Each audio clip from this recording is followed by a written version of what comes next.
Hepimiz. Evet, hamımız Hamımız gəlmişik. senin enerjini almaya geldik. Enerjinden de yararlanmaya geldik. Ha. Evet, günə hamiləlik özümüzlə başladı. Hamile grubumuz sağlıklı gıdalana. Neçə həftəlikdir O bir hafta Ramazan? 3 gündür hamilemiz. Bu bizim ikinci hamileliğimizdi. Özü hamile kalan hastamızdı. İlk hamilelik güzel gitti, keyifli hamilelik getirdik, doğurdu. Bu da ikinci defa yola başladı. Evet, hayırlı olsun şimdi. Xeyirli olsun. Gel şöyle güzelce seslerini Oh dinletelim. my god. Ya. Oh, bax bu səs üçün hamımız yığışmışıq. Tüm kalma da ekip. Forması görünür. Gel göstereyim. Böyle gibi artık bir şeye benziyor. Bak. Uzaylı. Gördün mü? Üç boyutlu göstereyim Elini sana. böyle koydu. Elleri var. Olmaz mı elleri ayakları?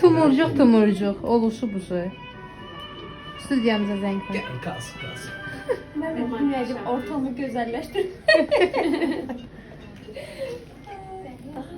Sevdim başını. Ama elin böyle yüzüne tutup masaya.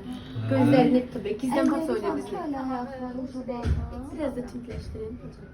Değiştirdim. Ha. Sen daha güzel görsün.